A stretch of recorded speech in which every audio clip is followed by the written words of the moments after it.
La mouche tsetse, qui transmet le parasite de la maladie du sommeil à l'homme, a élu domicile sur un vaste territoire de 36 pays africains. La maladie sévit dans 19 d'entre eux. À l'intérieur d'un pays, la maladie du sommeil se concentre dans des zones pouvant aller du simple village à une région tout entière. Les populations rurales, qui dépendent de l'agriculture, de la pêche, de l'élevage et de la chasse, sont les plus exposées.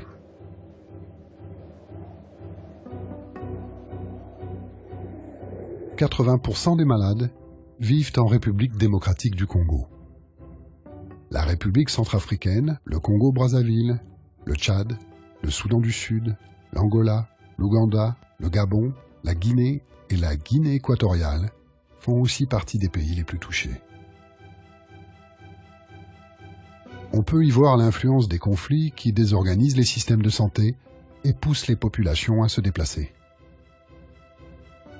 L'exemple ougandais des années 80 est éclairant.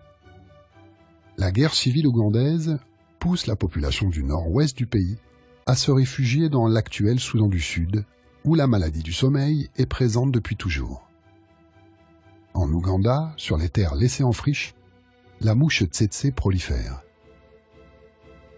Quand les réfugiés rentrent chez eux, ceux qui ont été infectés au Soudan, devenus réservoirs humains du parasite, réinstallent la maladie en Ouganda. En 1986, la maladie du sommeil explose dans cette région.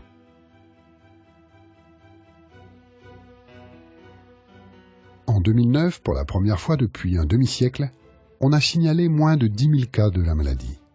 En réalité, on se rapprocherait plutôt des 30 000 cas. Tant qu'il restera des porteurs du parasite, le réservoir humain ne sera pas tari et la mouche tsetse continuera à propager la maladie. Le danger réside donc dans les zones où la maladie est considérée comme quasiment éteinte, pouvant affaiblir la vigilance des services de santé.